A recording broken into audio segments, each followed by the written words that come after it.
Hello, and welcome back, or welcome to my humble podcast. I am your host, Pizzachan, or Lizzie, or Lizzo, or whichever. Um, get comfy on that couch. Grab your snack, some refreshing beverage. Words are hard, you see. And let's get to know my awesome guest today. He's been on my podcast before, and we had an amazing talk about retro games, what our favorite things were, and it was a grand old time. Well, he's back again today, and this time he's going under the spotlight. You know, he's going to be part of my favorite streamers podcast. So he's chill, he's cheeky, and retro game and speedrun savvy. It's M3rcado. You all know him. He's in my chat all the time. Let's bring him on, shall we? Yes? M3rcado, are you there? I am here. Hello. Yay! He didn't leave. So how are you doing today, sir? I'm doing well, just adjusting to the time change we had. Yeah, I didn't even realize that happened until I got up later than I normally do. I was like, what? What happened? Did I actually sleep in? No, not really. Yeah, sleeping in is a hard thing for me. So you've been having a good weekend then?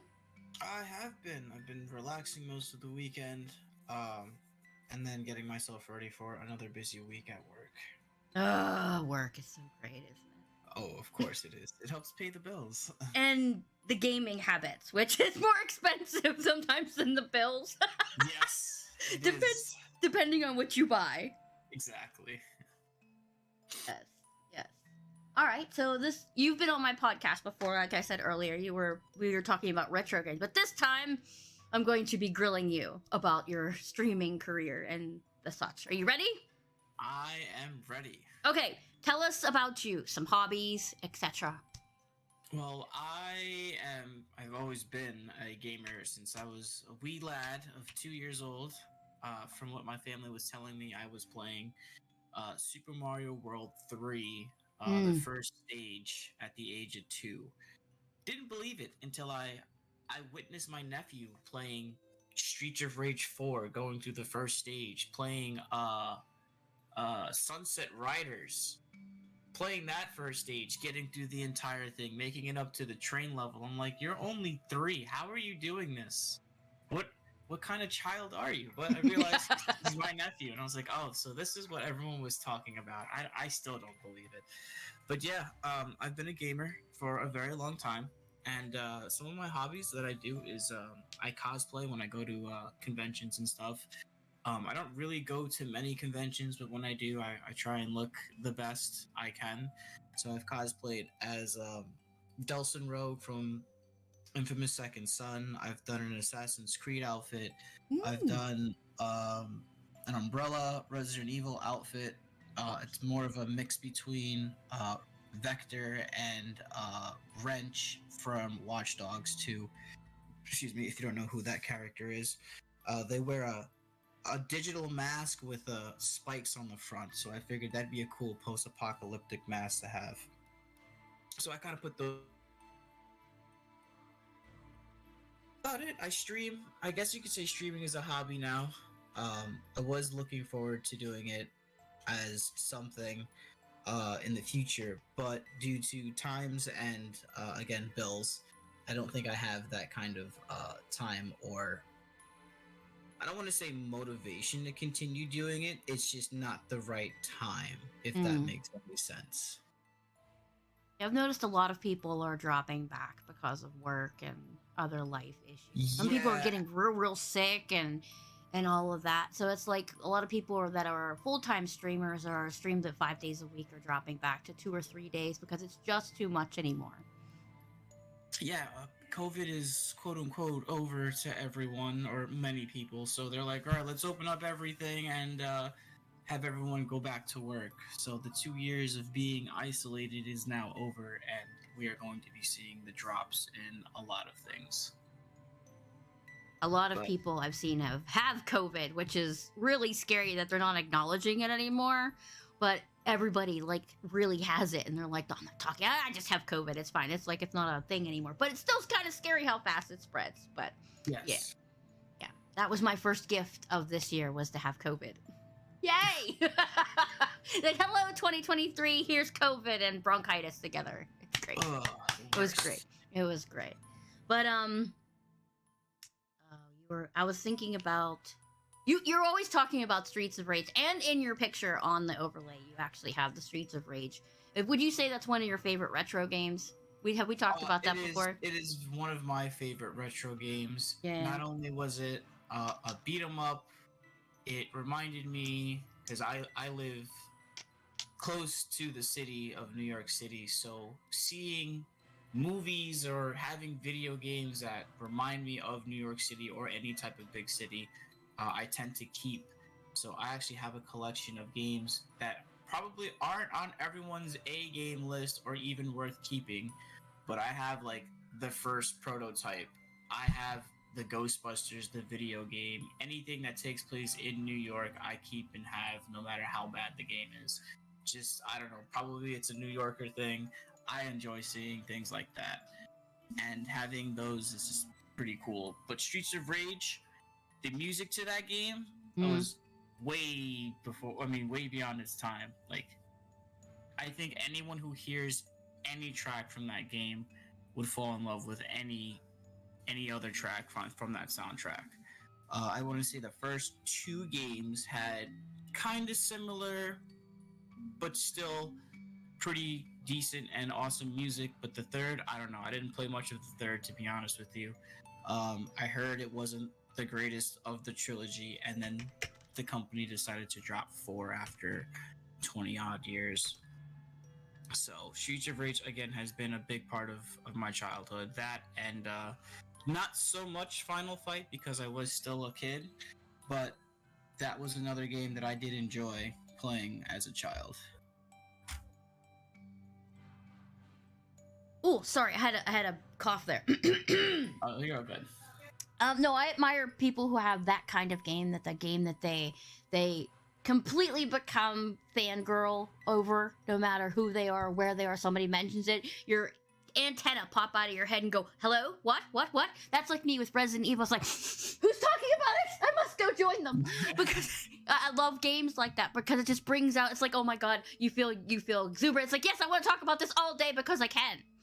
Yes, No. exactly. So I will never shame anybody for having a game that they absolutely love. It's like in their DNA that they have to talk about it. No, I totally get it. All right, so you said that streaming was gonna be a hobby for you. What got you onto it? Was it meeting people, playing games with people, showing people your skills? I was told back before streaming was a big thing. All my friends and family was like, "Hey, maybe you should, record your gameplay, put it up on the internet." And I was like, "Yeah, that'd be cool. I don't have the equipment for that." So, not drowning in my sorrows, I was actually helping a friend collect achievements and get content for their stuff just to see how this field of work looks like and how it's going to be done. And that person they're streaming to this day too. They were an achievement hunter. Their name is Ray Nervaeus Jr. I think they go on by the name Ray on Twitch.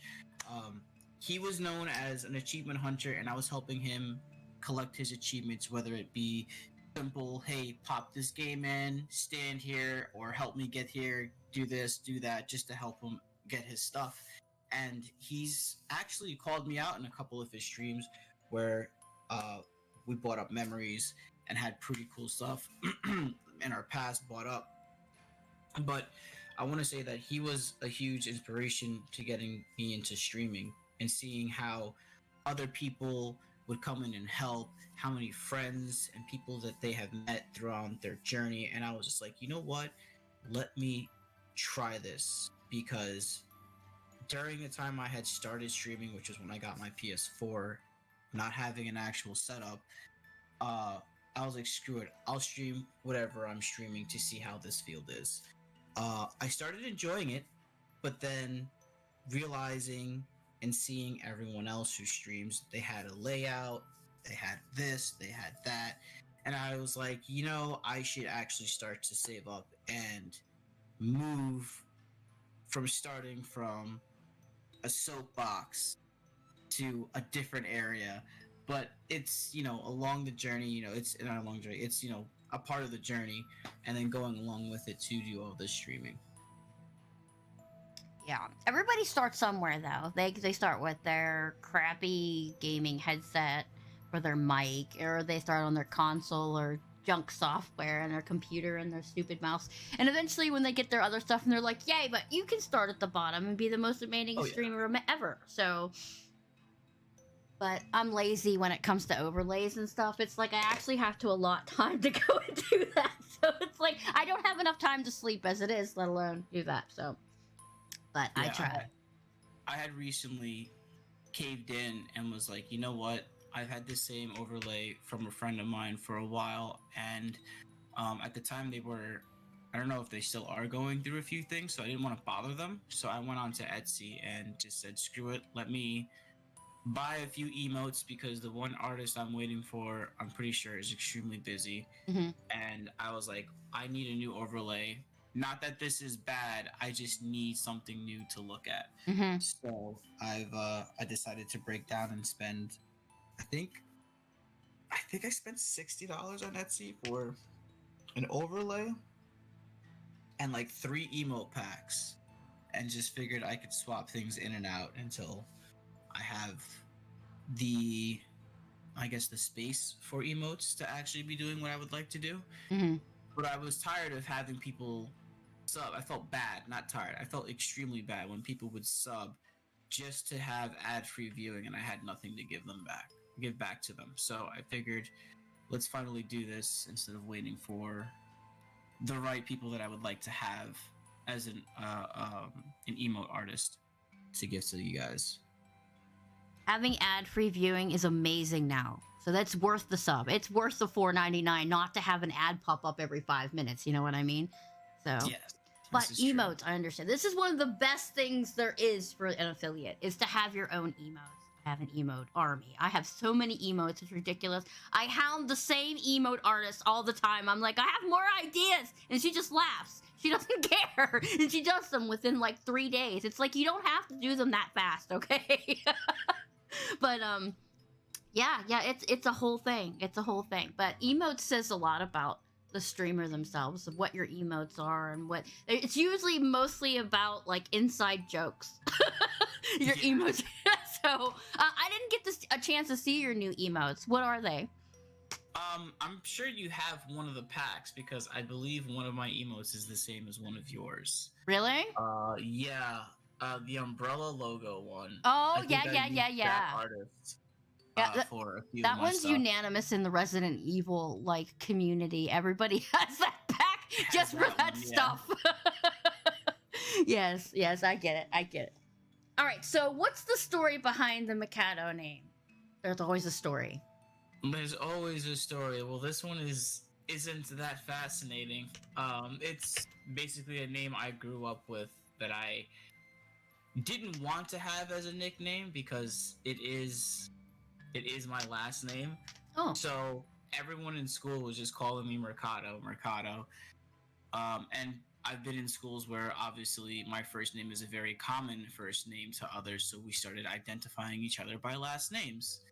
So everyone knew me as M3rcado or Merc, which I think by the end of high school I had it finally grow on me, just because my sister and other family relatives that grew up with me were also being called that. So it was also kind of difficult to be like, all right, cool. I don't have to be, I'm now singled out in school, but I can't be singled out around family members with that name, because we're all just going to turn and look and respond at the same time. So. It's funny you say that everybody called you by your last name. Well, when I first met my husband, he was introduced by his last name. So I thought that was his name, his first name. And then when his dad called him by his first name, he's like, yeah, well, hey, Ken, come over here. I was like, who the hell's that? He's like, that's him. I was like, he has a first name? Wait, that's not your first name? Why didn't you tell me? Oh, was yelling so hard, like, why am I calling you by your last name for forever? And I still do it to this day. I still call him by his last name, but by his first name. I can't do it. It's weird, but that's just funny. But that's just funny. I just people calling you by your last name, but I don't know. All right, so what genre do you prefer to stream? Because I know you do a lot of retro and you do speed runs. We'll get into that in a bit. But what is your preferred genre to stream? My preferred genre to stream is anything, to be honest with you. Something that I know I'm going to have fun with and to have chat interact with. If Twitch interaction games would be a genre, I would like to have that, and that can go. I know that's probably something down the list of what we have, which is, if you don't mind me bringing it up, is if I can add one thing to Twitch, we need more Twitch integrated games. I enjoy playing games like Dead Cell on stream. That's a roguelike game where, for those who don't know what roguelike is, that game is so hard. Oh my god, I tried that. No, thank you.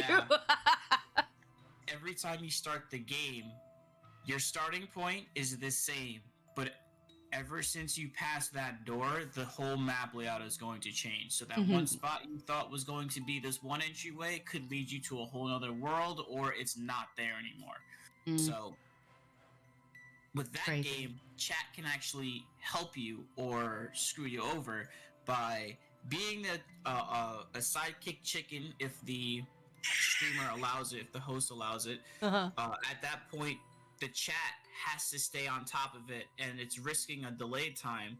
But if you start taking damage, chat can say heal whoever is the chicken to heal you instead of having the player themselves heal themselves. There's treasure chests throughout the game that has a Twitch logo on it, and there's like 6 words on the top right hand of the screen that I or chat can spam to help me break this box down to help me get the item that's in there. They can also be the boss when I go up to verse a boss. They can like type in commands like it's Pokemon or something. There's a lot of stuff that can happen. Like they could choose my fate for the next area. So I cut through an area real quick. Before I get out of the safe area, it's like chat has to pick between these 3 options, whether it be double jump for me. Every door I break is a trap door. I have to make it through the level as fast as possible or take poison damage, that kind of deal. So I find games like that where where chat can interact with the streamer, is a very grateful thing, especially for small streamers like myself for having 1 or 2 people. But they're lurkers. It's cool. I don't mind lurkers, but just to see that, like, hey, for those who want to participate instead of just watching and want to be a part of the stream, just for a little bit, you guys can come in, screw my run over, have fun with it. I'm not going to get mad. That's why I have these options up, to give me more of a challenge, because I know I can get through a decent chunk of the game without having to worry about dying until, the newest enemy comes up where I haven't seen this character's pattern or what's going on with this level. So more Twitch integrated games is my thought. A lot of people want to add a lot of things to Twitch, but I agree with that. Interaction with your community is really. And as for your streams, it's going in there and lurking and enjoying the great commentary and learn a little bit about the game you're playing, because you do both. Some people just all balls out, you have to know about this game, every little detail. Then there's people who are all funny commentary, but you have a nice chill web of both, and I love being in your channel when I can get in there, because it's like you if you stream too late, I'm already asleep by 8 o'clock, and I was like, oh man, I really want to watch, but sleep out, gone. My brain just shuts off like a switch. But I try to be in your channel as much as I can, because I do love your speed runs and everything. Oh yeah, thank you. I tried to get back into the speed running, especially for 2, but I don't know if I've burnt myself out to take a break. I mean, I'll still do runs. They probably won't get finished as they were getting done back before I had taken a holiday break.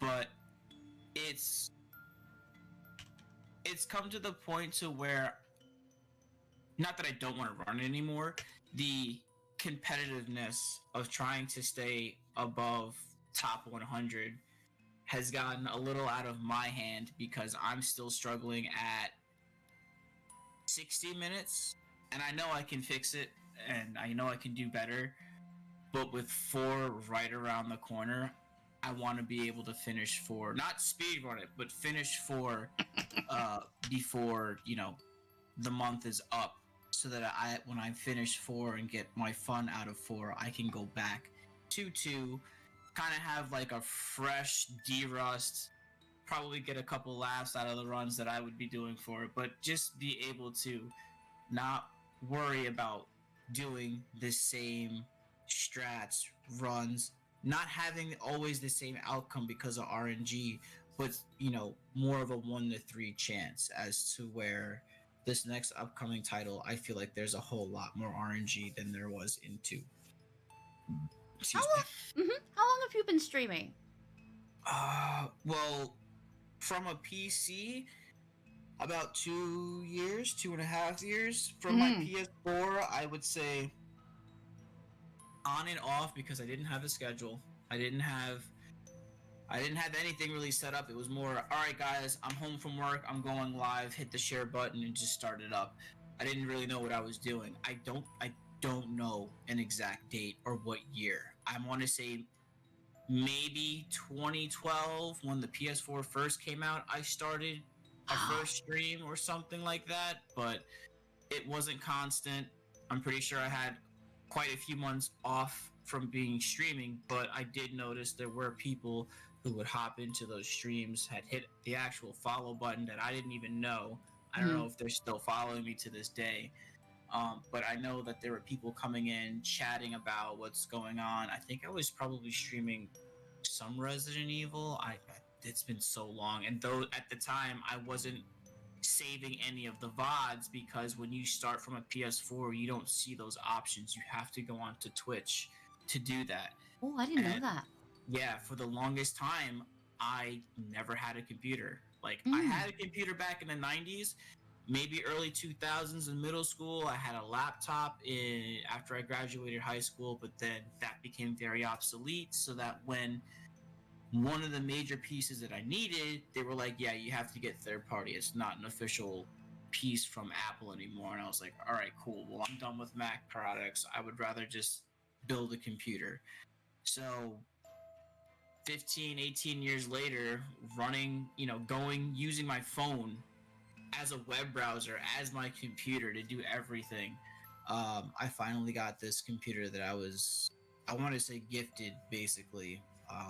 A good friend of mine was like, hey, I built this computer for my mom.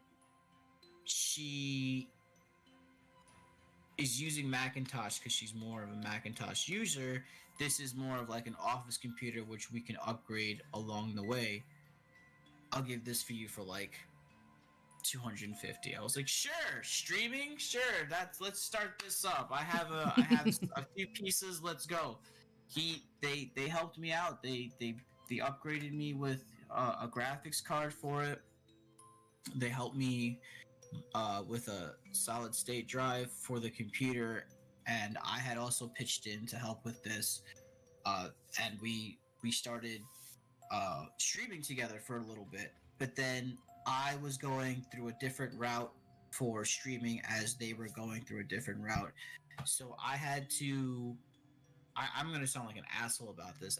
This is who I am. This is why I'm in so many discords.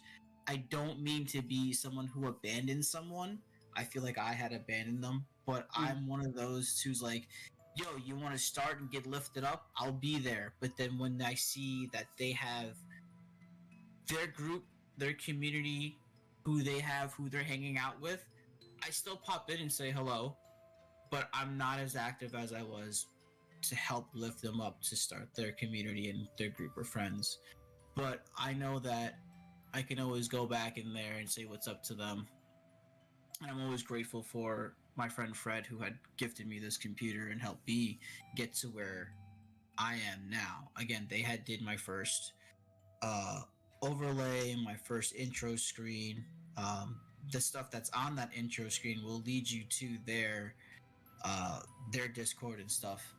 I don't have a Discord because I think running a Discord myself is a little too much just for me alone. That's why I would rather mod and have other people mod along with me in someone else's Discord so that I can understand more of Discord myself before saying, all right, guys, I'm ready to start a Discord.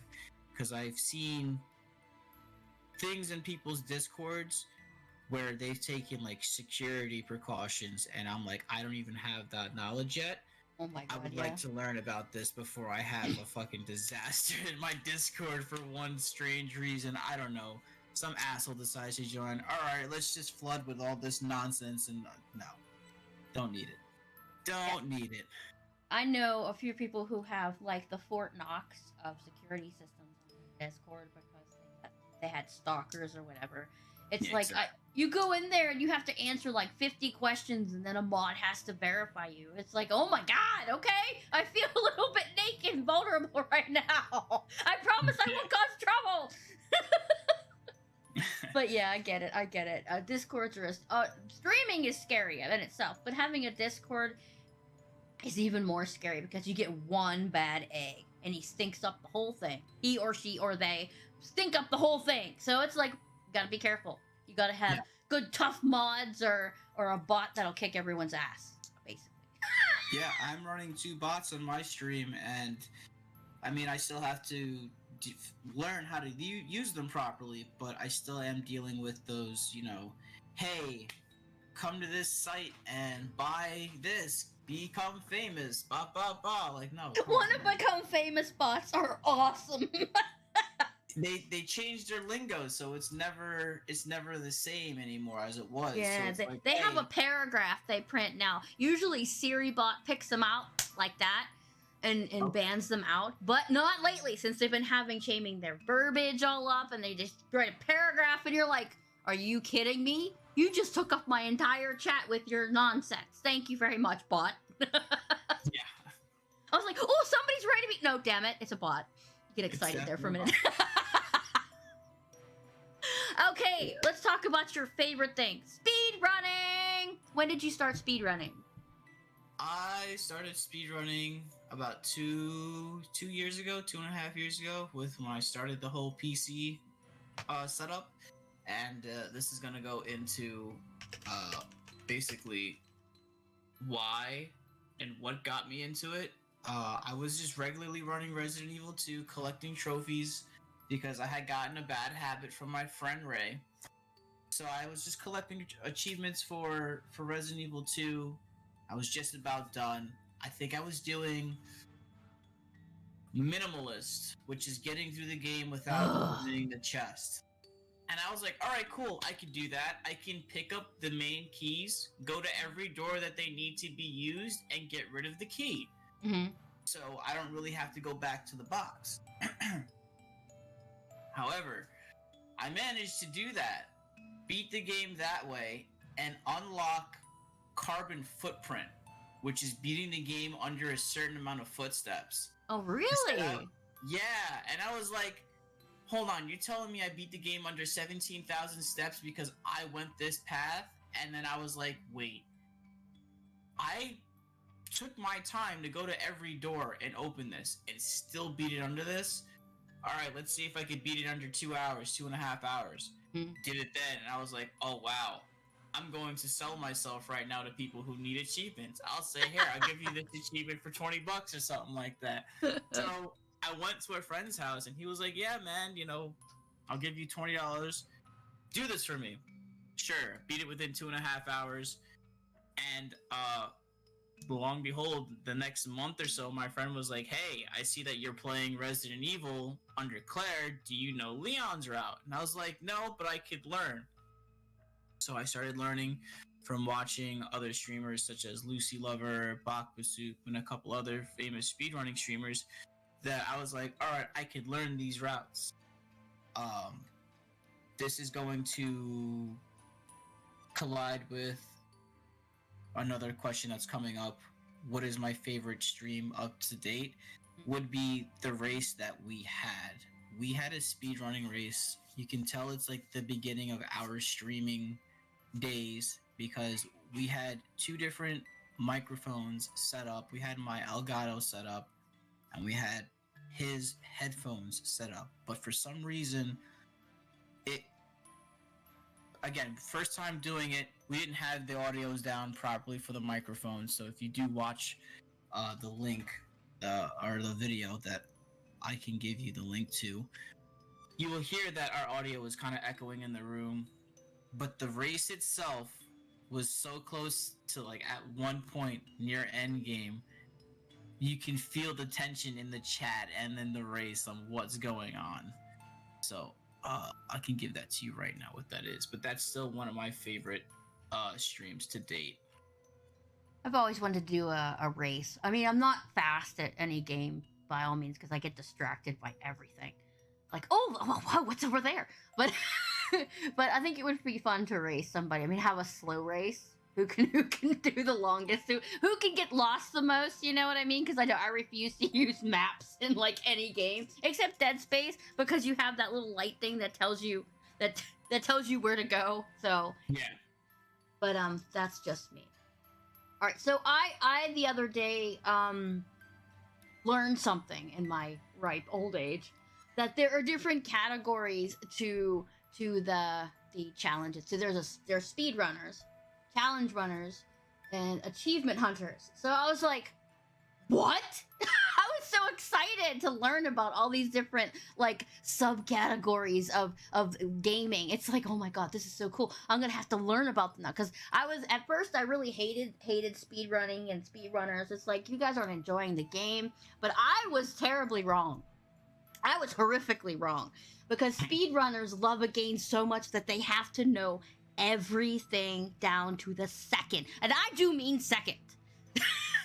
So Yeah. it's like, oh my god, these people are insane. I know they don't read any of the memos or whatever, but they know everything that there is to know about the game. They know exactly where that zombie is, when that zombie attacks, if he turns, if he goes up the stairs, down the stairs. It's like, oh, how do you do this? It's because the diligence and the dedication to a game is like way like god level. It's like, oh my god, it's so good. It's so good. And I just discovered the challenge runners, the people who do like knife only or walk only or this or that. It's like, you guys are insane, but I love you. I love you too because you're just going out there and expanding upon a game that's already awesome. You're making it more playable than it first started because you're going out there and doing this, and I just went off on a tangent. I'm sorry. No, it's all good. So we were talking about a little bit before we started stream. We were talking about Resident Evil 4 remake. We're not going to talk too much on that because we don't want spoilers. But are you looking to speedrun that? And are you interested in the DLCs to that? Because there's the hopefully they'll do the Ada expansion because I hear that's super hard. I'm excited for this game, Resident Evil 4 remake. I will probably not speedrun it right away. I would probably give it maybe 2-3 weeks after release before I decide to be like, all right, let me go through it. Because if this game is going to be just as long as the original one or longer, it's going to take me about probably first playthrough 12-18 hours. I already know that even with the demo, I was taking my time looking around, seeing what was new, what was different, what has changed, where are they going with their storytelling in this game. So I was trying to analyze everything while I was playing it. So I know that when the game is released, I'm going to be doing the same thing. I don't think I will be streaming it though, just because I've already heard people, I'm assuming, data mine their way into the game itself and have been leaking it online on social platforms. So for those who are trying to avoid spoilers, I recommend shutting off your Capcom and your Resident Evil 4 news because people will be using those tags to probably ruin a game that you're looking forward to playing. That pisses me off. Why do people gotta do that? I mean, I understand you're excited. You can be excited about it, but don't leak stuff, okay? Because about maybe 75% of the gaming community wants to experience the game for themselves. And it's okay if you give streamers or YouTubers the game early, because some people out there just can't play video games and they want to watch other people play it. I know I used to be an avid watcher. I love to watch people play video games because I suck at it. Still do, but still, it's like sometimes you like just to watch the game that you can't play, like Dark Souls. I love to watch Dark Souls and Bloodborne and games like that because I can't fucking play them. I mean, you could tell me exactly where to go and I would still die 1,000 times in that spot. But why do people just gotta go and do that? Why is it gotta spoil the whole thing for everybody? And I That's understand. just how people are sometimes. Yeah, and I understand you not wanting to play it right away because the whole Twitch is going to be saturated with it. Everybody. Like you were saying, that the bigger names are going to be at it, like M3rcado and Lucy Lover and all of those. They're going to be up there playing a game. You don't want to go and watch some lower end streamer when you can watch this bigger end streamer go and show you all the ins and outs of it. But that's not everybody, though. That's not everybody. But most people want to watch the bigger streamers.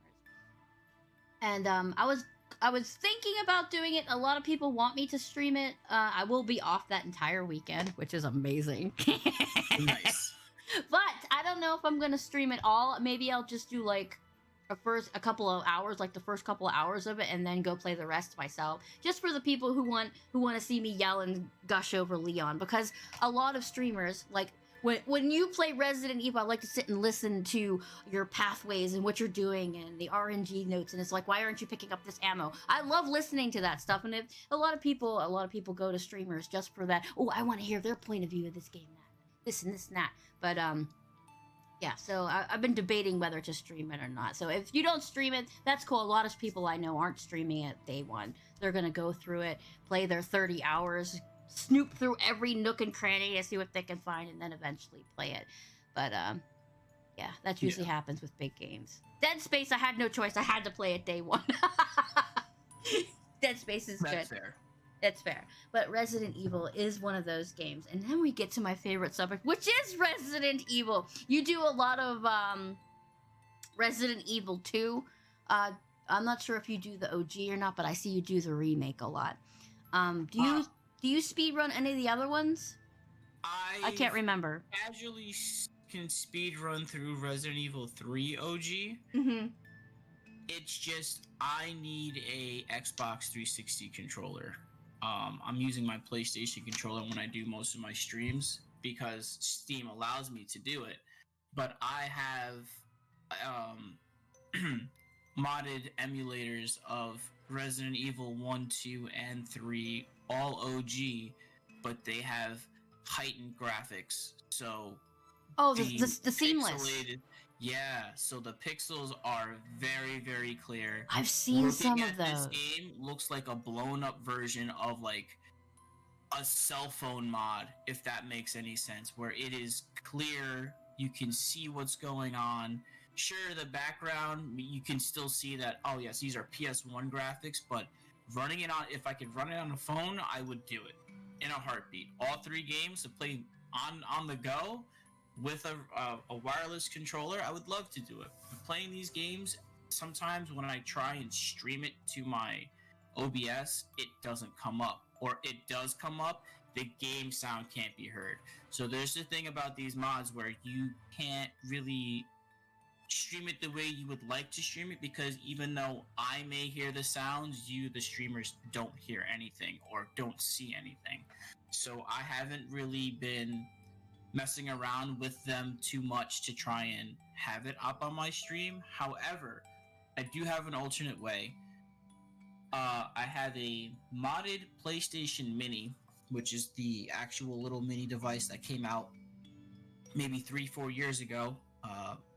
Friend of mine, the one who gifted me the PC, I bought this modded PS1 off of them, and now I am just downloading games onto this little device to play. So I'm playing games that weren't on the device originally. So I'm playing Final Fantasy VII, I'm playing Resident Evils 1, 2, and 3 with Japanese subtitles. I'm playing games that I remember growing up with that you cannot find anymore.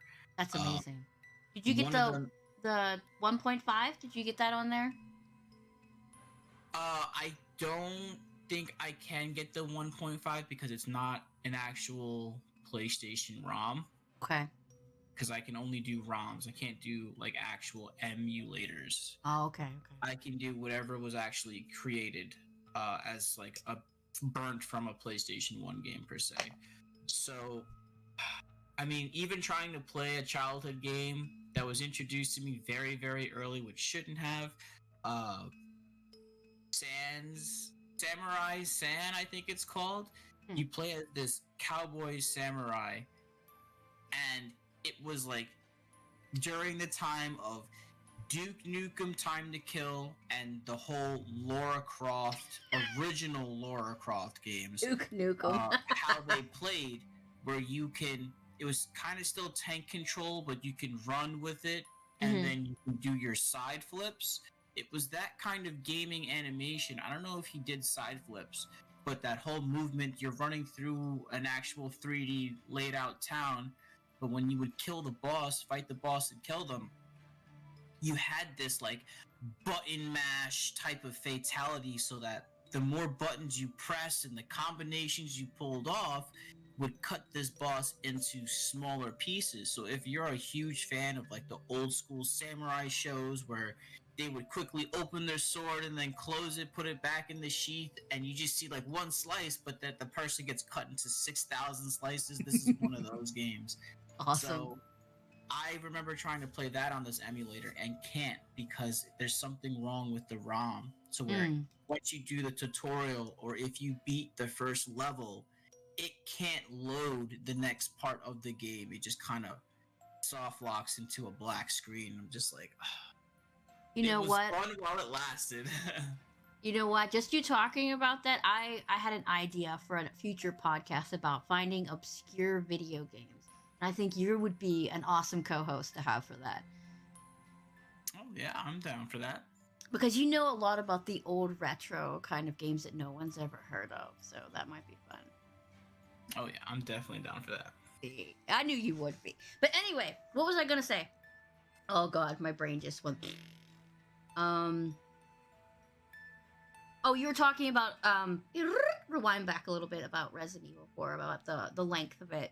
I think it was one of the longest Resident Evils besides Code Veronica and Resident Evil Village. So they actually, I think they made it longer. I think that's what they said, that the new Resident Evil 4 remake is going to be longer, which is gonna make things interesting. No, sorry, go. It's just gonna make things interesting. Yeah, I said that I was gonna say that they did not take away; they added to the game. So if the average speed run the average speed run should be like 2 hours 15 minutes, maybe 2:30. If the game itself is supposed to be 6 to 8 hours, I'm looking at maybe 10, 15 hours. I feel like this game could take me personally as long as I went through Last of Us Part 2, which was 24 hours. Now, the reason that being is, no, it wasn't on the hardest difficulty. I was getting lost in the scenery, but also checking out what was new, what they had done to this game. Yeah, I didn't One understand of those who admires the background of games. why people like The Last of Us so much until I watched the first episode of the show, and I was like, really? So then I wanted to go and I started watching the gameplay. It was like, oh, this is freaking awesome. And it's like, you know what? Always test things out before you put your label on it and say, yeah, that's not for me, or that sucks. Sometimes you gotta get something a second chance before you like it, you know what I mean? So yeah, always dip your toes in a little bit and then give your opinion. Yeah. All right. Any future Resident Evil games besides RE4 maybe to speedrun? Any other future speedruns? I have been asked by a modding team to see if I could speedrun a game called 30XX. For those who are Mega Man fans, 30XX has a actual first game, 20XX. 30XX is the sequel. It is a love letter to Mega Man fans, but instead of being Mega Man, you are Mega Woman. You play as a female. I believe her name is Nina. Mhm. She has the same power ups as X. You have the gameplay itself is exactly Mega Man. 30XX is sprites. It's not your 3D animation, something that's very easy to put together and slap in a game. These are people who are taking their dedicated times on making these 32-bit sprites on these screens so that you can play. So this modding community had came into my stream asking me if I have heard of the mod that they had created. I said, nope, I have not. What is this all about? They're like, are you a fan of Mega Man? I said, of course. I love Mega Man. That's why I'm playing this. They're like, oh, awesome. And it was kind of sus at first. And they were like, hey, go to Steam and go to guides. And I was like, okay, what's in there? And they're like, look for this, download the link that's in there. So I go in there and I start downloading it, and it's like, hey, it's from a Google Drive. This file is too big for us to scan for viruses, and I scanned it anyway afterwards. And I kid you not, I changed this game from 30XX to a Mega Man game. I have Mega Man skins, characters, sounds. Some of the bosses themselves are modded to all hell. One of them is like a fire dragon. This fire dragon has like an uppercut move and a fireball move, and when I play that, when I verse that boss, the fireball moves, I hear Street Fighter Hadoukens.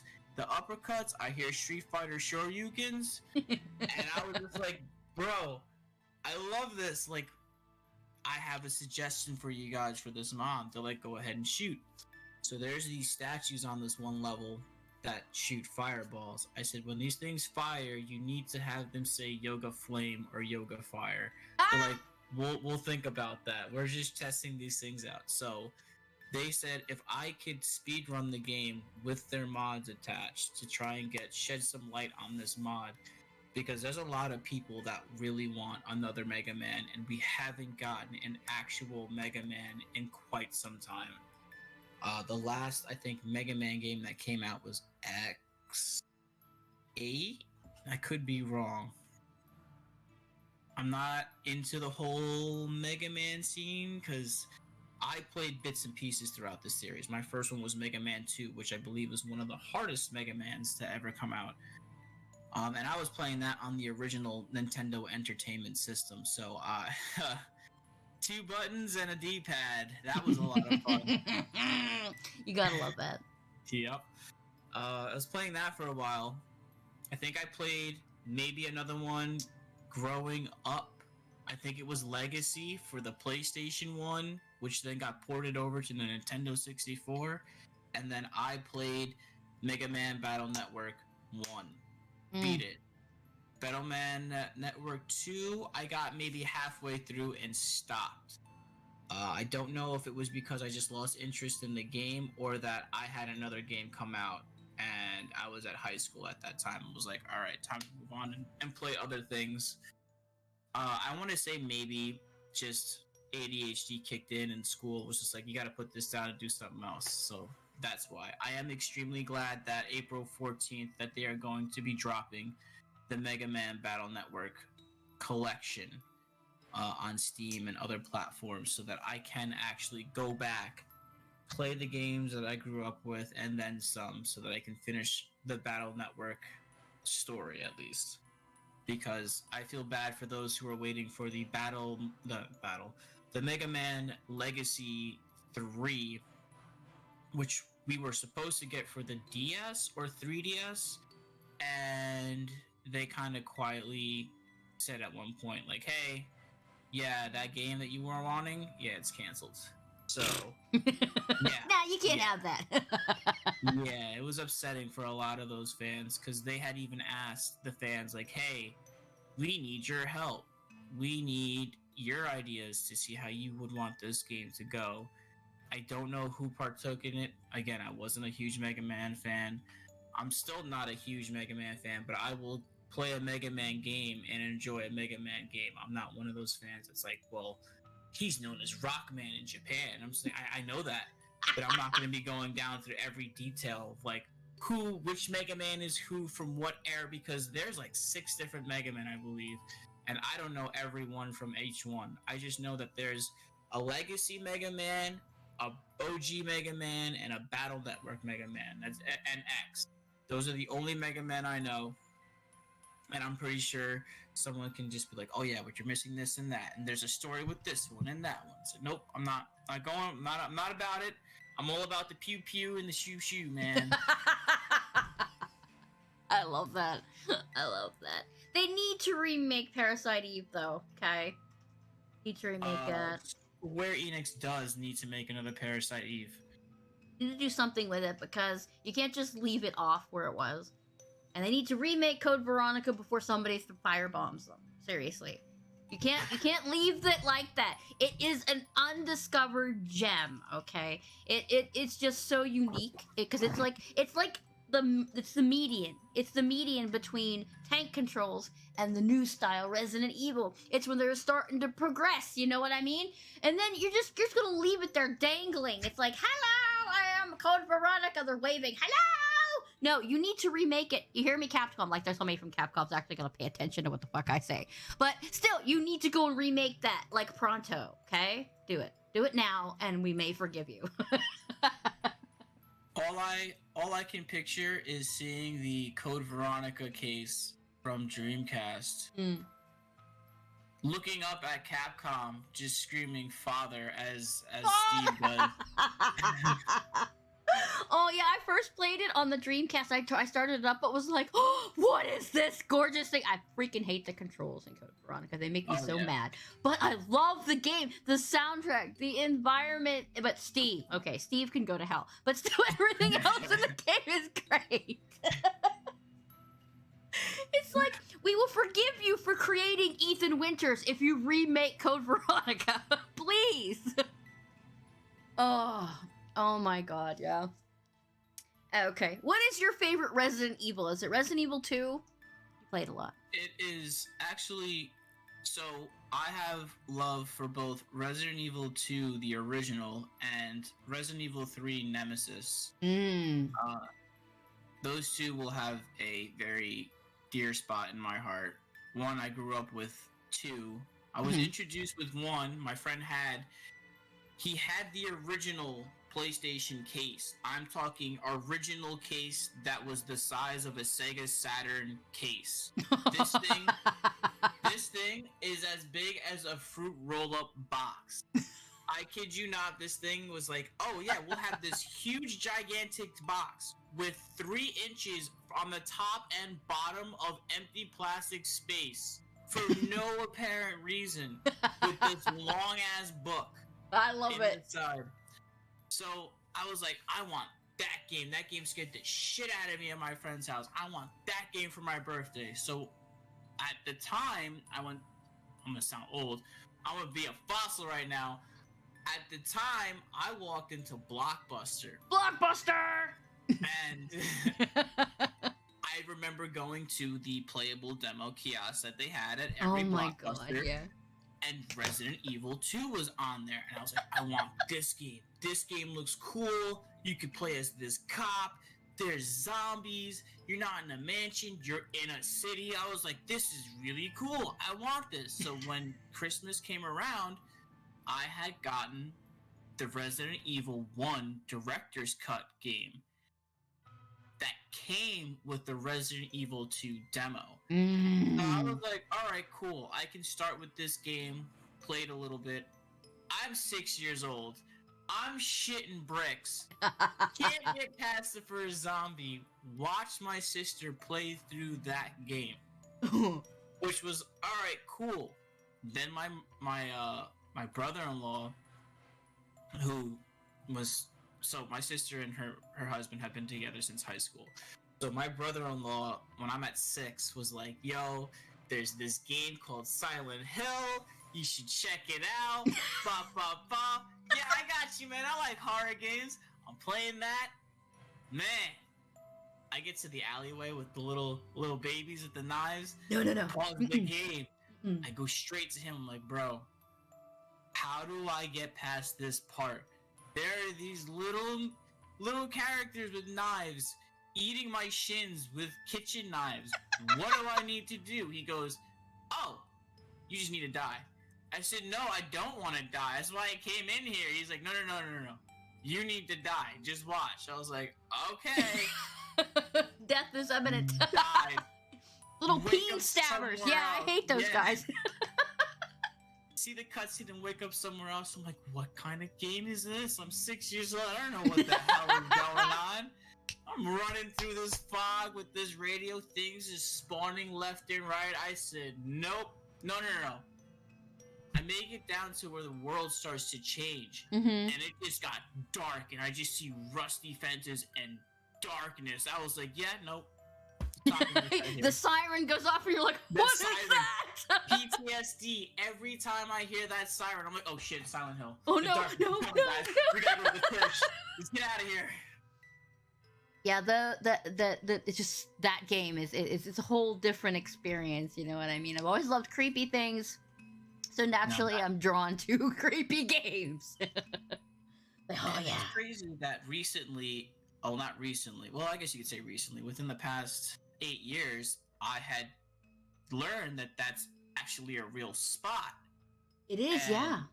It's located in Pennsylvania. Mm-hmm.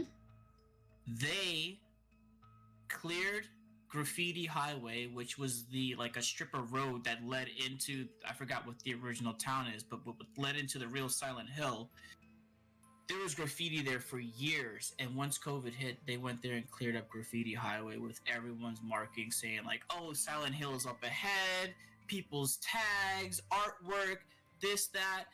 Because, for those who don't know, the town that Silent Hill is based off of is a real city, or a real town, that actually had a coal mine catch on fire, and that's what's actually burning and eating away at this city. This coal fire has been going on, I want to say almost 50 years. It could be more. But just about 50 years that this thing has been going on, and it's been eating away at this town. I want to say the mayor and the last few remaining people that were living there left in like 2012, 2013. And there's signs there that when you get closer, it says, hey, do not enter. If you do, we are not coming to get you. There is no rescue. There is nothing. Like, don't come in here unless you really want to risk your life trying to be cute and do something funny and not. Because the ground is always falling. You hear that, influencers? Yeah, it's games based off of true life events. Those were the scariest shit things in the world, yeah, I'm telling you. But Yeah. yes. All right. I was gonna ask you something else, but my brain is putty. Right, PC or console? So I've been a console guy all my life, but when you have a powerful enough PC, you're gonna say PC. That is true. It's not that we. Well, I've always liked PCs better than console, but I have too, but it's like, all right, let's play God of War. Oh, I gotta have a console for that. Shit. All right, Last of Us. Oh, fuck, console. Uncharted. Oh, fuck. oh, yeah, it's like nah, damn it. And PC always gets the undershaft about things when console games come out first. We're sitting here going, any day now. Any day now. For The Last of Us. Any day now. Literally any day now. You got the 28th for that. That's right. That's right. You sit there and wait. I mean, I do have played some things on Xbox. We did The Division for a really long time. We played on there. Then we just moved it over to the PC. It's like, yeah, it's good. It's good. Let's do this. And I think I might be going back to console for Dead Island 2 because I hate the Epic Store. I don't want to get into that rant right now. You But must be the new guy. Oh, sorry. that's all right. It's all right. It's all right. I hate the Epic Store, so we're gonna play it on the Xbox. So I won't be streaming Dead Island 2. But I'm really excited for it when it comes out. I'm with you on that.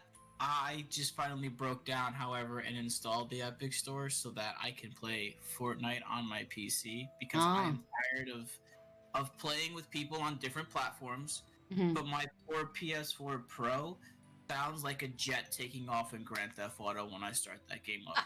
And I kid you not, I've had people say, "Oh, who's jetpacking around the room right now? What is that sound?" I'm like, "Nah, hold on. I'm trying to land my PS4, guys. It just decided to take off. Landing strip. App.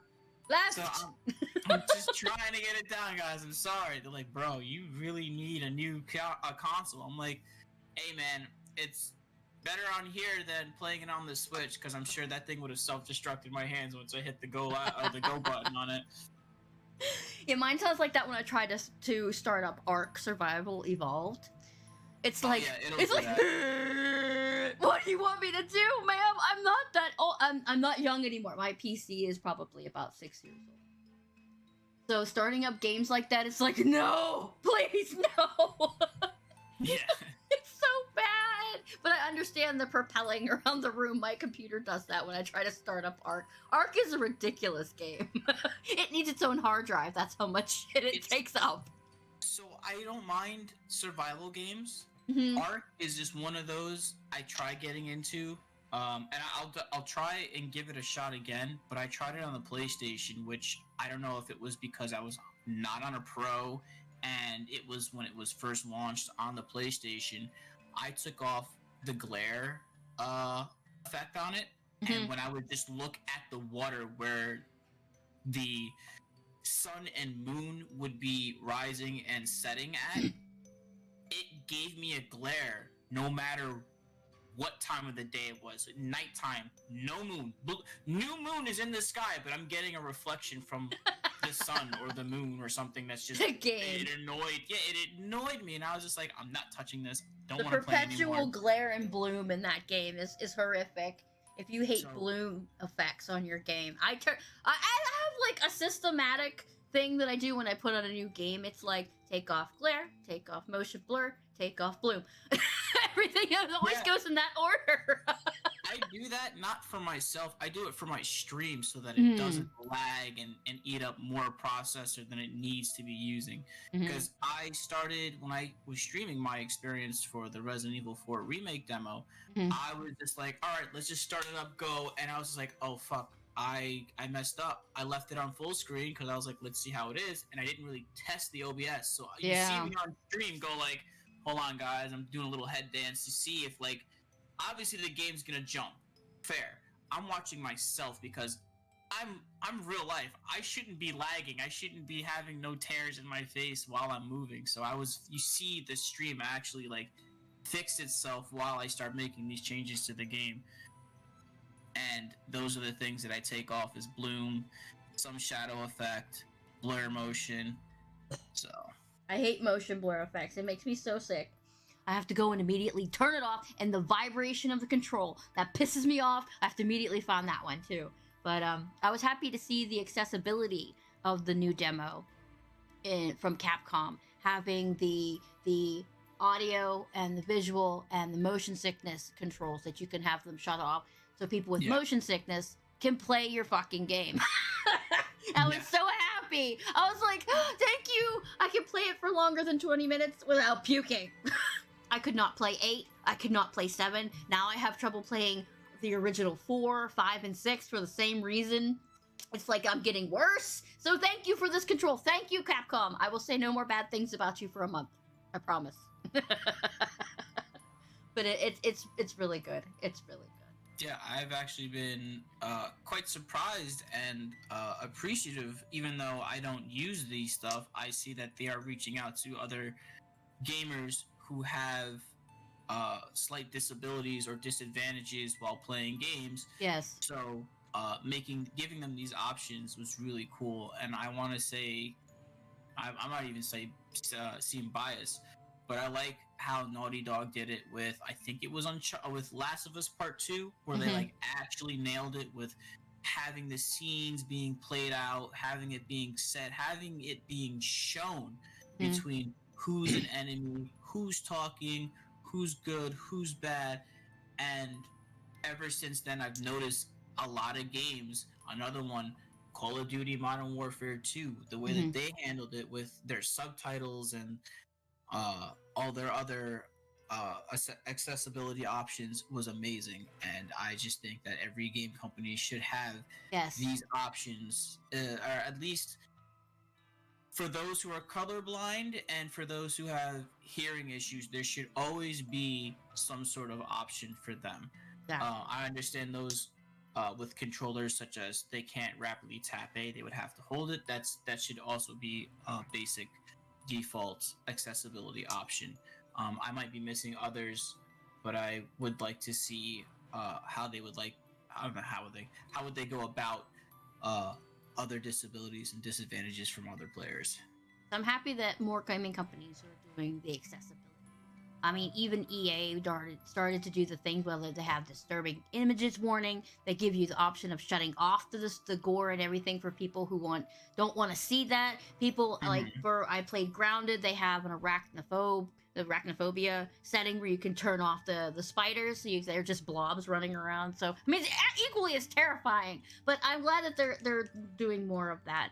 It allows people to enjoy the game, even though they have, you know, they have. Once you brought up that arachnophobia option, that reminded me. Have you played Forewarned? I have not. Okay, if you like Phasmophobia, uh, look into the game Forewarned. I don't know if it's on sale anymore. It was on sale last week for like maybe $9-10. Not to interrupt you, but you have a fan in chat. I has a fan in chat. Mm-hmm. I has a fan in chat. Who is said fan? Ravon. Hello, Ravon. He recognized you. Going through, through chat. Yeah. Hello. M3rcado is a good friend. Well, I can't say a good friend, but we are mates in the streaming business.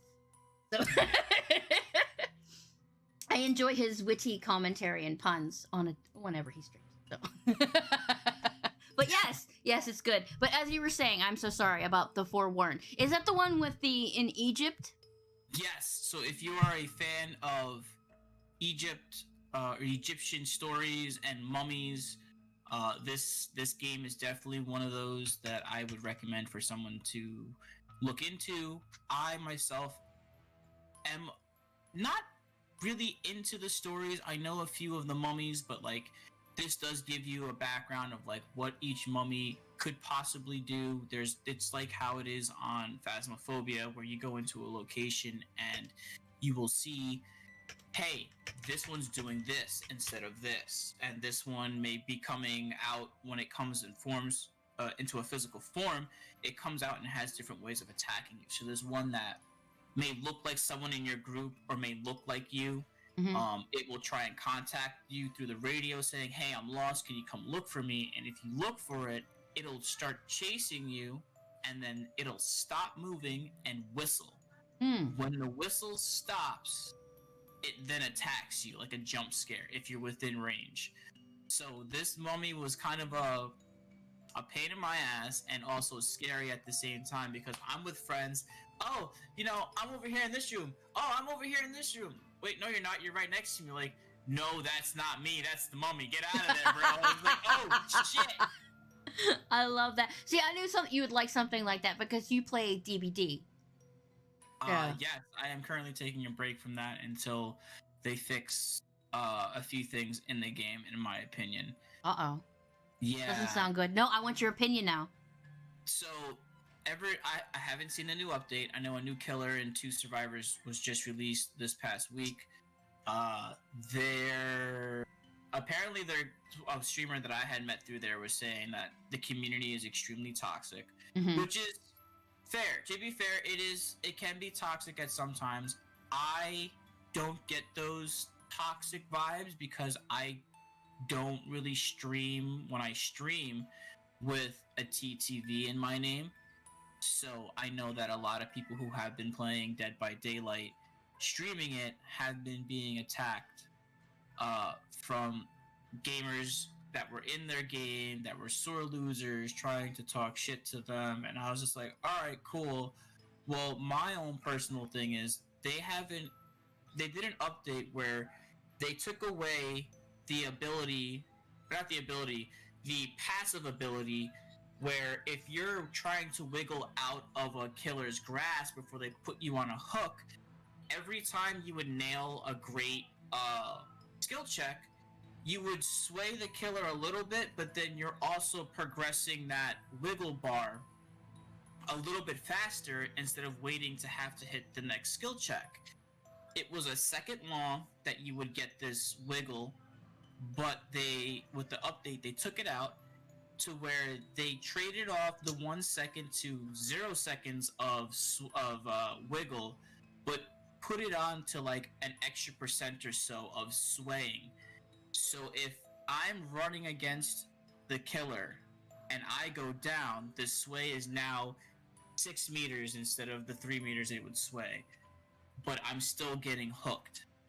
I, as a person who plays both survivor and killer, would have liked to have seen the 1 second get cut down to a half a second before completely killing off this passive ability. Because with this change, I have not been able to get out as easily as I was prior to the update. But to see the fairness in it, I would have liked to have seen a cut of that passive ability and not have it taken away completely.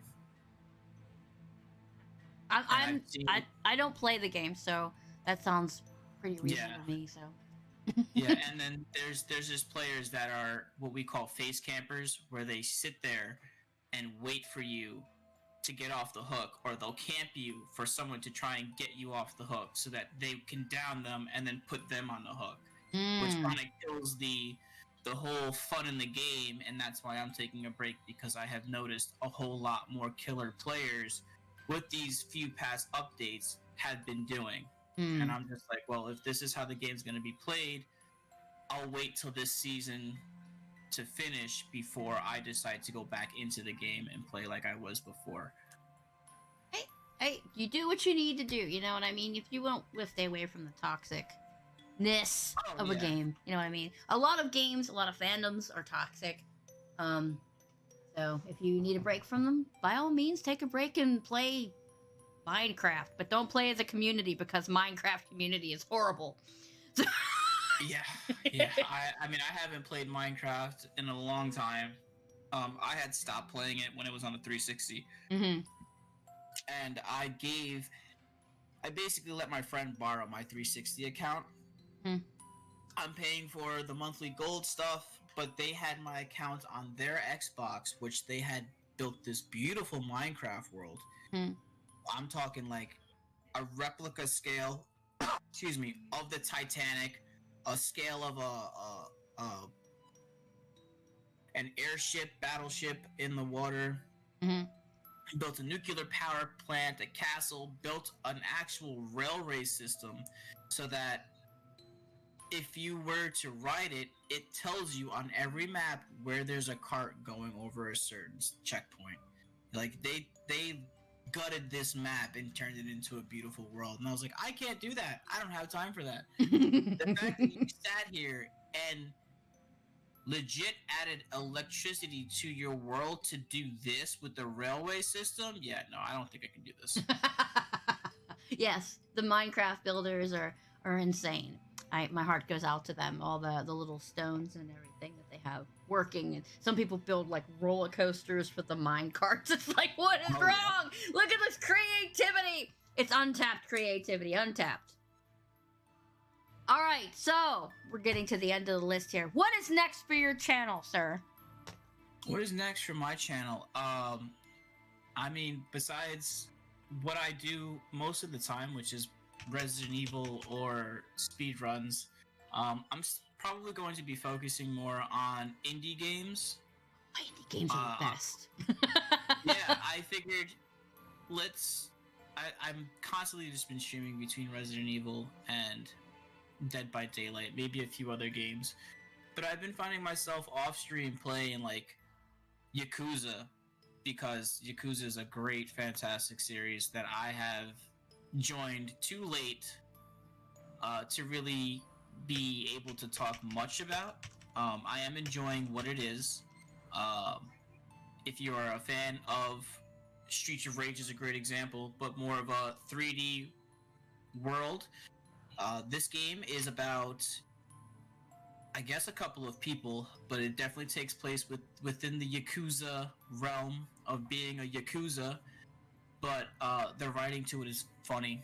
It's a Sega game. If you're a fan of the Sega company, I've laughed. This game does have a crazy story, so if you're like into anime or have a not anime-esque kind of story, but have that kind of story where something is not so serious at first, like you think it's a basic thing, and then shit starts to get real fast, and you try and figure out other things to try and fix the situation. However, with these Yakuza games, it's again an open world sandbox game. You're able to talk to certain people, interact with people, unlock funny, goofy things, maybe even Easter eggs from other games. But the Yakuza games have been something I've been interested in. But I think for my stream, it'll be roguelikes, again, indie games, so Dead Cells. There's a game I've been playing. I had started playing on stream. I don't think I'll finish it on stream. It's called Anno Mutatenant. I don't know how to pronounce that last one. It's an indie game, but it's a pixelated 3D game. So it's side-scrolling on certain fight scenes, but when you explore the world game, it's a 3D world. So that's what really caught my attention about that game, is that it switches between a 3D and 2D platform type of deal. But yeah, I think for me it'll be the indie games. Once in a while a speed run, maybe a game that I enjoy playing, such as Dying Light or The Messenger, because even though I don't really speedrun The Messenger, I will casually probably go through it, just because I love the music to that game, and that game writing is phenomenal. Yeah, indie, I do have a bad addiction to indie games. I will buy them when Steam has a sale, and then one day I'll just sit and go, okay, free day, let me go through all the freaking ones I have. Oh yeah. It's how I found Darkest Dungeon. I just randomly bought it because I thought, hey, this art style is freaking cool. And I was like, why is it so hard as hell? But it's an amazing game. I love that. But I do enjoy indie games. Have you heard of this new indie game, which is very much like old school Resident Evil, called Echoes of the Living? I have, and I believe it is on my wish list. There is a demo, sir. I think it's about an hour and a half, which is probably the longest demo I've ever seen. But it gives you a good feel of what the game is about. I think you would enjoy it. Oh, all right. I'll definitely look into it. Though I've just been like, I don't know if I want to try the demo. I would rather just try pay for the game, just because it has my support already. Instead of just being like, all right, the demo's like they have like a Resident Evil 3 remake. It's like, all right, cool. This is the demo. This is cool, but there was something on that gameplay feel that just turned me off. That was just like, all right, I'll get it, but it's like I don't have that that hype that I had originally. And that's, I agree with my friend who has been dodging everything about Resident Evil 4, and he's been dodging trailers. Like every game he's interested in, he'll dodge every trailer after the announcement and dodge every, demo if a demo comes out, because they want to go in with a fresh feel of the game, not have too much information in on it. And I agree with them, because I was one of those kids back in the day, and then when Resident Evil 5 came out, I was disappointed, and at that point I stopped watching commercials, trailers. Demos I'll give a try if it's something I'm interested in, but I think even after Resident Evil 5 came out, I got lucky enough to even enter into Uncharted 2 for the PlayStation 3 at the time, because they had a free demo. I hear the Uncharted games are really good. Oh, they're so good. Uncharted 2. A fan! You're a fan! That's good to hear. Uncharted 2 was my first Uncharted. I played the demo, which was an online multiplayer. That was the first of their multiplayer. And it was me, the friend who gifted me this computer, another friend of ours. We were legit talking in the lobby chat, the in-game chat with people, cracking dad jokes to each other. Like, oh yeah, what has like, I think it's like 3 E's or 4 E's, that could be sent around, and someone was like, "Oh, it's this, is this?" It's like, "Oh, bro, that's an envelope." They're like, "Oh yeah, you got it." I was like, "Oh wow, we're telling these jokes." We're literally 3 rounds back to back, just bullshitting with each other. We won every single game because everyone in chat was just bullshitting with us, just kicking it back, which was cool. But back to Uncharted 2, opening to that game. I don't care what anyone says. That is the best opening I've ever seen. That's the only game where I've seen the opening cutscene. As soon as it ended, I hit start, quit game, start a brand new game just to see that opening cutscene again. I saw that. I was like, what did I just watch? Am I even playing a game anymore? Like, what is this game company doing? The last time I heard of Naughty Dog was Jak and Daxter, which I haven't seen in years. Naughty Dog, what are you doing with this game? Which, by the way, I believe the first 3 games were made by someone else that wasn't Neil Druckmann. I believe her name was Amanda? I forgot who the original writer was for those 3 games. I did not like the way Uncharted 1 felt. Then again, I started with 2. I also didn't like so much the story of, I guess, the main story of Uncharted 1, but I did love the character building that they had when they first showed off Nathan, Sully, and oh my god, I'm blanking on her name, Helena. How they all first met and they built on from that. And what I had also loved about the Uncharted series is that they always kind of carried over. Not so much that you needed to play the prior game. There was always a reference to a prior game in any of their games, or if there was something like that, there was always a joke from a prior game. Yeah, I'm urged to try to step out of my I want to play all things that are scary game. I do play occasional things outside of the indie horror and the other game, the Resident Evil games I play. But the Division was like, but then it's like, you should try Mass Effect. You should try the Uncharted series. It's like Uncharted involves me jumping from here to here without dying. I have serious platforming problems. You do not understand. If anybody has watched my the little nightmares playthrough, you will understand how many times I died at the same spot. I got so mad that I almost raged. That's a good game series. But seriously, I'm trying to expand. So they're telling me you should try the new Tomb Raider and you should try Uncharted. And I'm like, all right. Okay, so the only difference between the new Tomb Raider, the rebooted Tomb Raider, and the Uncharted series, Tomb Raider has a bow and a climbing claw. Mm-hmm. Up until Uncharted 4, do you get a climbing claw? And maybe more wittiness from the Uncharted series compared to Lara Croft's beginning and who she becomes through her, I think 3-4 games that she has. So I have heard, I didn't play much of the final game of the Tomb Raider, that it was really, really good. However, I've lost interest in it because the first game I loved. It reminded me of the Uncharted series. It was very fluid. It was, I don't want to say it was short and sweet, but like the gameplay made it feel so new, especially from someone who played one of the old Tomb Raider games.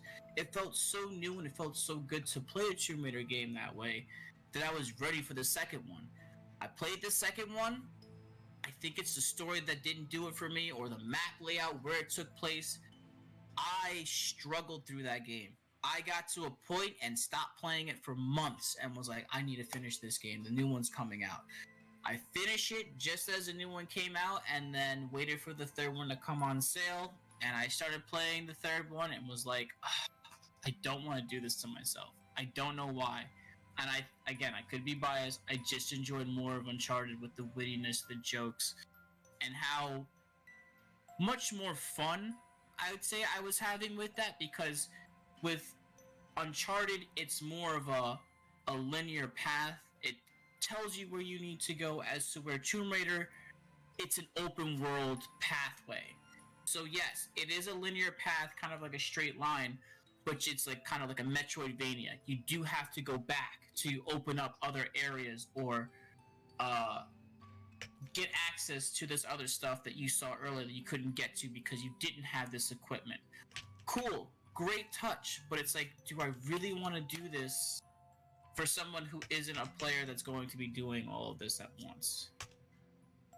Because again, there's different ways of playing, and I think I had just grown so used to Uncharted, of going straight forward and having it action, some story, some actual critical storytelling between characters, and then more action, to where Tomb Raider, it's like, all right, cool, story, hiking, tomb seeking, puzzle doing, no problems with any of that.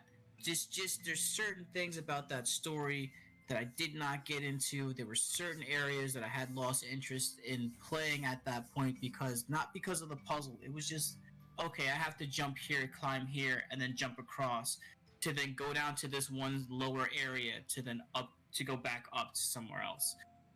It was kind of repetitive for me. Okay, I see.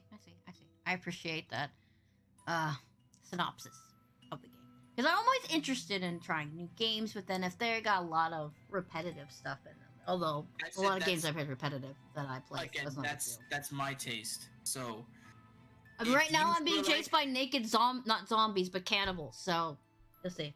I don't know. I mean, again, to each his own. Everyone has their own opinion. That's me. you might not even think Uncharted is better than Tomb Raider. You might think Tomb Raider is better than Uncharted, which True. Again, I have no problems with anyone who says that. I know a lot of people are like, "Oh, well, Tomb Raider is better than Uncharted. It sold more." It's like, okay, how many times do you see yourself going through that game? Because when Uncharted 4 came out for PC recently, I played it in Discord for someone, ran right through the game, and then I went on stream and ran through the game again when I was in the middle of playing Horizon Zero Dawn. Ooh, Don't get me wrong, Horizon Zero Dawn is a phenomenal game. It does drag with story, or at least for me, I don't see myself being an entertaining streamer with games that have me trugging along through an open world where it's quiet, especially in a lurkers chat where no one's just chatting and people are just watching. I'm very quiet if I have no interaction, even though I'd love to try and keep up with, try and start a conversation with chat, or try and explain what's going on. I start falling asleep to myself, just like, I need to change something. So I've been trying to, as you'll see me on my streams, you'll see that I have an energy drink shaker next to me and try and keep myself awake. But I try and avoid these games where it's very, very quiet. Like, I can't play with Breath of the Wild. Can't do it. Tried multiple times. Stream, off stream, new games 3 times. Can't do it. Can't do it. Too boring for me. I know people are like, Breath of the Wild is the best Zelda. It's like, for me, Ocarina of Time.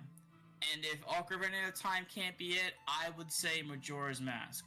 And Majora's Mask takes that one because of the, and a lot of people don't like it, being able to wait and have time pass through the game. You have 3 days, and if you messed up at one point, you had to start everything over again. That's fine, but you still had the ability to skip time and go back. But I do like those Zeldas more than Breath of the Wild. Wind Waker, got through most of it, couldn't finish it. Once they told me I needed to find more of these pieces, I was like, yep, nope, done. Don't want to play this game anymore. Nope, don't want to do that. Thank you. We'll pass. Like, you revealed to me who you are this entire time. That's great. Am I gonna fight Ganon? Oh, I have to find these 9 seals now. Yeah, no, I'm just going to eject this. I'm going back to Smash Brothers, guys. You want to play Smash Brothers? This game made me so mad. Okay. All right. We got off track a little bit there. That was my Sorry, fault. yeah. No, I do that. And it's bad at having two people who like to rant about games in the same session because it could get for hours. All right. 5 tips for noob streamers. Not tits, but tips. Just so you know. I pronounce things weird. um, so number one for your profile pictures, and I know it seems like I'm about to attack you. I just changed my profile picture. Mm-hmm. If you're looking to have people who have followed you try and find you online, and you may or may not be at the bottom of their list, do not have a grayscale photo. You were attacking me. I know, and I definitely changed mine before, and I was a victim of this. People do not know if you're online or not.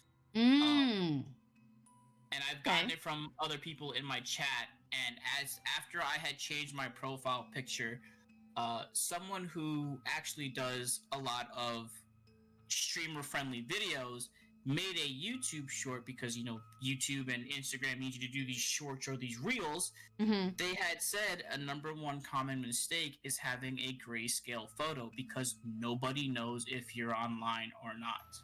So that is one thing that I'm going to tell every noob streamer. Do not have a grayscale photo. Your friends cannot tell that you're live or not.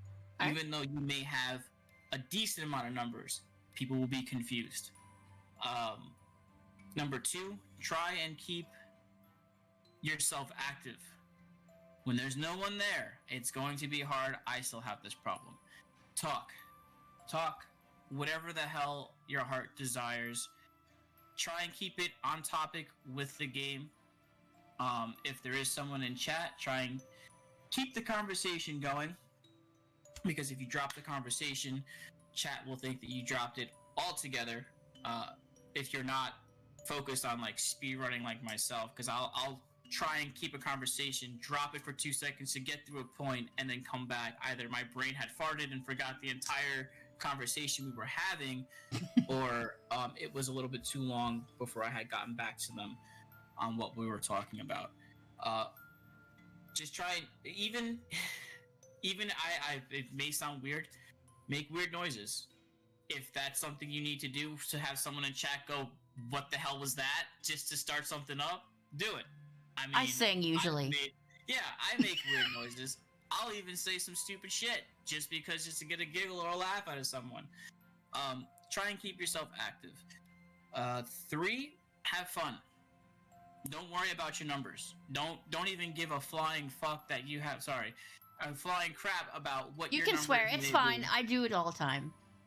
Oh yeah, I know. I'm just trying to be more professional about this stuff, because I was trying to get into a sponsorship. And they had given me a reason why they did not pick, and I was like, you know what? That seems fair. I can see where you guys are coming from. So I need to try and fix a few of that stuff. Numbers. Don't even give a crap about them.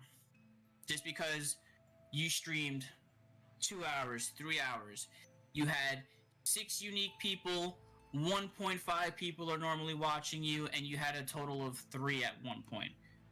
That's fine. Those people, those 3 people that were there, they saw you. They gave you help with your numbers that you don't really need to care about, because those who went there and saw it are either people who were wondering what you were doing, or they're lurkers and were like, "Oh, I like this person, I'll follow them, and I'll probably come back at a later time when they're back live."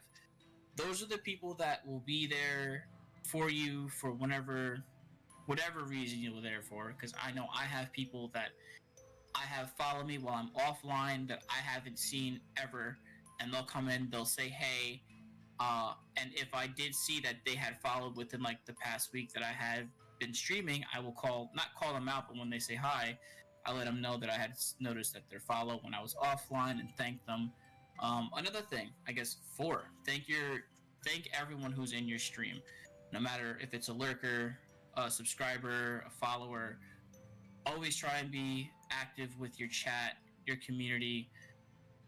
That's basically what most of this stuff is going to be, and just be polite with everyone, because sure, you're gonna have your assholes, your trolls, have fun with your mods, but like don't try and treat someone like trash or have anyone treat you like trash just because either you're sick, you are going through something, you don't want to stream. Don't let anyone else's words of negativity put you down because you're you, they're not you, and no one should boss you around for what you want to do. I've seen it happen to a couple of streamers that I have watched over the few years, and I always tell them that when they're not streaming, that people like myself and other people worry about them, wonder when they're going to be back, making sure that they're okay, but always not let, someone who's having a shitty day bring you down. You stream because you want to feel good about yourself and you want to make others happy. Let that be something you want to do. Don't let anyone or your numbers or whatever negativity bring you down. Even though I have my days where I'm like, maybe I should stream. I come home after work. Work was but I want to stream. I'll get to that go live button. I'm just like, all right, I'm ready to go. Half hour later, it's like, all right, I've already wasted half an hour. Do I really want to stream? Don't let those days get to you, because I know I've had it. I've sat there for a while, and it's not even where I don't want to stream. What do I want to stream? Is it going to bring people? I'm starting to realize I shouldn't even have to worry about that. Why? My community is so small that they don't care in what the hell I play. I'm pretty sure people will come in from anywhere around Twitch who's bored, never seen a game that you want to show people. Do that, because I've been playing a lot of indie games recently where people are coming in. What game is this? What is this game? When did this come out? So I try and fill them in on what's going on and be able to help people notice other games that I've enjoyed to try and bring light to other things. Excuse me. Okay. He talked too much, he ran out of air. Yeah, I did. But yeah. To try and knock out the 5, just all of it in one. Just be yourself. Don't worry about your numbers. Don't have a gray screened photo. Yes. That's basically it. I think I have a color photo of the photo I have up somewhere. I'll have to change that now. I never even thought about it. It's like, oh, here's a picture of my face. Well, start off my face. Just throw it up there. It's fine. But yeah, I have that problem, that envy, that other streamer envy I have sometimes. Like, look at their overlay. Look at all the cool shit that they have on their stream. And I look at mine and go, somebody's lazy. Oh, yeah. And then sometimes I look at the buttons like, should I do it? Will anybody show up? Do they even care? Do I even talk about anything interesting? It's that inner angry voice, that self-doubt that keeps stabbing you in the back of the skull. It's like, you're not good enough, so stop it. Nope, fuck you. I'm going to do it anyway. Yeah, and there's that, but for me, it's more along the lines of, all right, if I go live, before I go live, who of my favorite streamers is on? Mm-hmm. And this is what eats at me. I was called out in someone's stream, not on purpose. It was more of is when I was beginning, when I started streaming. It was like a slap on the wrist kind of warning. Mm-hmm. And ever since then, I've respected it. But when I go live, I feel like people who I'm like really cool with, who have a very high viewer count, I don't want anyone to think like, oh, M3rc was in our chat an hour ago, 30 minutes ago, whatever it may be, and then they see me go live. I hate feeling that when I get raided that, oh, this person was in our chat, let's go raid them, let's pay respects. Like, I understand that, but I feel like I'm trying to get their viewers, which, never do. Never. Tip number 6, never go into one of your favorite streamers' chats unless they ask you, hey, what are you doing? What are you going to do? If you're going to leave and stream on your own, please do not say that you're going to stream, because that looks like you're trying to steal a streamer's group of people or community to come watch your stream. If they have 600 people, 1,000 people, 3,000 people, don't do that unless they ask, like, oh, you're leaving, what are you doing? Until they give you that okay, then I think it's okay for you to say something like that. I got called out in one of my favorite streamers' streams saying that I was going to leave because I was going to go stream, and they said, "Hey, that's cool. Just try not to say that in people's streams because they feel a certain way." Again, I didn't know at the time, and I've always respected that response. Because I'd hate to have it in my stream where I've had a good day, and someone's like, "Hey, I'm streaming the same game, but at the beginning as a first time. Come join me, blah blah blah." And it's just like the 10 people I have back to 7 or back to 3, and the 7 people are gone. It's just like, well, shit. But Yeah, that's the unwritten rule of Twitch about the in-stream etiquette. When I'm in a streamer's, one of my favorite streamers, I'll hang out in there, and when I'm about to stream, I was like, I gotta go do my shit. Guys, I love you. I'm leaving. Bye. I gotta thank you for the stream. I never mentioned anything about me being a streamer or anybody else's stream. Unless they ask me specifically. No inner promotions, because that's just Yeah, everybody should write a little book about the unwritten rules that happen behind the scenes of Twitch, so you don't do them and get yourself in a heap of trouble. You know what I mean? Like sending people DMs of your Discord in other people's Discords. That pisses me off. I hate that one. oh yeah, But it's like that, and the self-promoting in your chat and all that. It's like no. And the follow for follow. It just no. Okay. oh yeah. No, Follow please for don't. follow. No, please no. No. I shut people down all the time. I'm like, look, I'll tell you what. If I see that you stream and I watch some one of your streams, I will give you that follow. There's no need for you to follow me for a follow. If you think I'm worth a follow, then you hit that follow button. That's how this goes. This isn't, hey, follow for follow, because I did have a few people do that when I first started. They unfollowed me, and I was just like, all right, cool.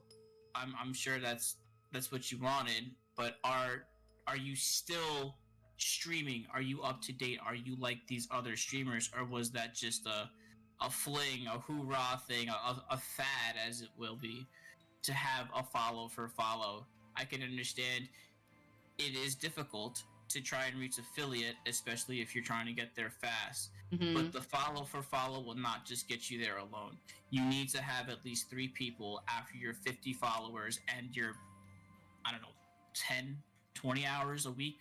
Yeah. Wait, what is it? I don't remember what it was, but I know it's 50 followers and 3 people at the same time. I Yeah, forgot yeah. how many hours you need to stream.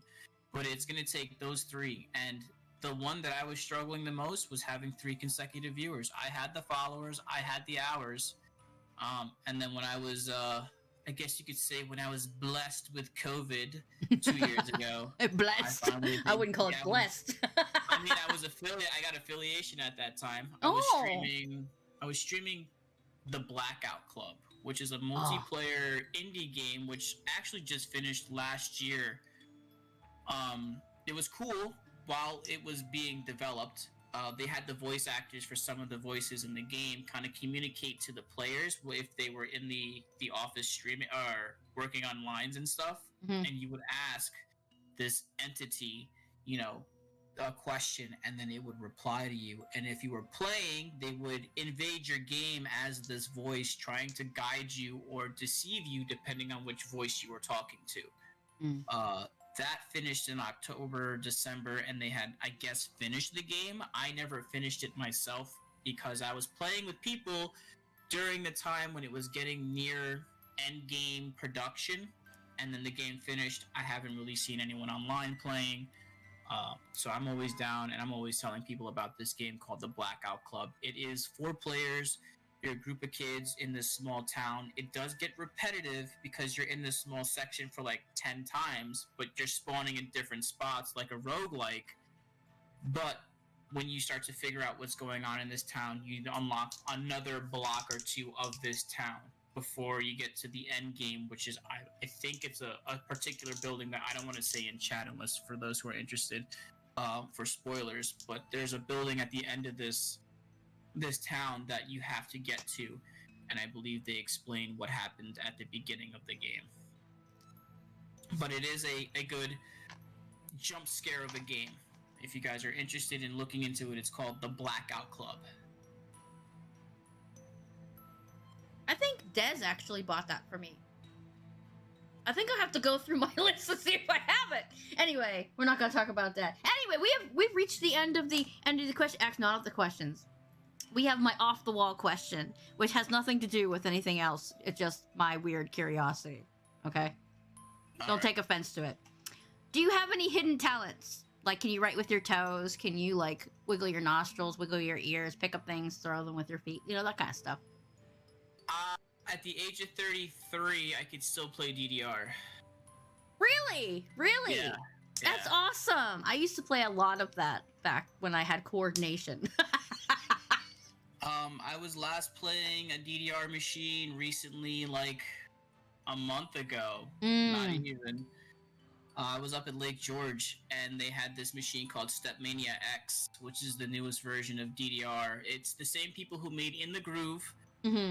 By the time they made their In the Groove 2 machine, Konami had gotten whiff of what their game was and what it was, sued their ass to all hell, but was too late because, again, the arcade cabinet came out and you had USB slots. So if you had the game Stepmania on your computer, you can make these dancing step files that you could just plug into the machine and play whatever song and step file you wanted, if the game allowed you to, if someone had modded the machine.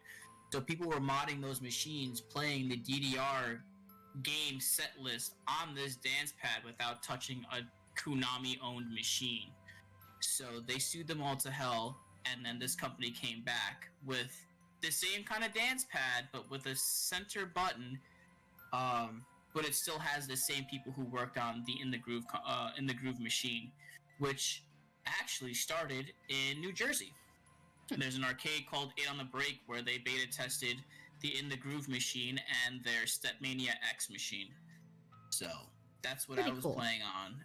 And this machine, you can play and update your statuses online every time you play. You just got to use your phone. Yes, everybody is attached to their phone. So if somebody says, "No, I'm sorry, I'm busy," everybody has their phone attached to their hand. Don't let them lie. Of course. But anyway, that's the end of my questions. M3rcado, you awesome dude. Thank you for joining me today. Thank you for having me. You are an amazing streamer, and you guys should go fucking follow him right now. I'm gonna chase you down and hit you in the head with a squeaky hammer. Go do it. I'll wait. But also, thank you so much for sitting here and taking time with me, and I'll get together with you, talk to you in your DMs about that, what would I say, obscure video games? I don't know. That's sometime in the future, so there's plenty of time in between, because I know you're pretty freaking busy right now, so. Yeah.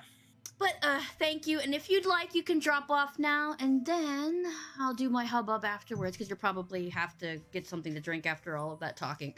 Yeah, pretty much. Alright, well, thank you. You have a good afternoon, okay? Yeah, likewise. Thank you again for having me. Sure. Bye-bye! Bye! Guys, he's an amazing dude. Go follow him, seriously. But thank you all for joining me today, sitting in the background doing whatever it is that you're doing. I love your face. I love all of you. Remember that. So coming up on the Favorite Streamers podcast will be O'Malley 1991, Skyrim streamer extraordinaire. That will be in April 2nd. So, you don't want to miss that. That'll be at 12 p.m. Eastern Time, the usual time. And we'll have another person in April, Roadon, who is also one of my favorite people. It's either going to be on the 29th or the 26th, so keep an eye out for that. But we also have a special podcast this month called Customer Service Nightmares. It's going to be amazing, and it's going to be on March 18th. And we're going to have two co-hosts, Kyle X, who is amazing and sweet, and I love him so much, and the great Lexi Lou, who will also be joining me, and we're going to be talking about all of the terror that is customer service. You don't want to miss that. We're going to be doing that at 2:30 p.m. Eastern Time, so that will be amazing. No stream on Wednesday this week because I have to go to the doctors. But besides that, it'll be the podcast on Saturday and something on Sunday. I have yet to figure out what we're going to be playing, so don't at me. So anyway, then it comes the next week will be Resident Evil weekend, and we all know what I'm going to be talking about and thinking about that entire week, because I am a maniac when it comes to Resident Evil, and you all know it and love it. That's why you follow me. Anyway, Thank you all for being here. Let me see if I can find somebody to raid. Let's see if we have someone to raid. Who are we going to raid? So many good streamers. So little time. Do we want to watch something Resident Evil? Huh?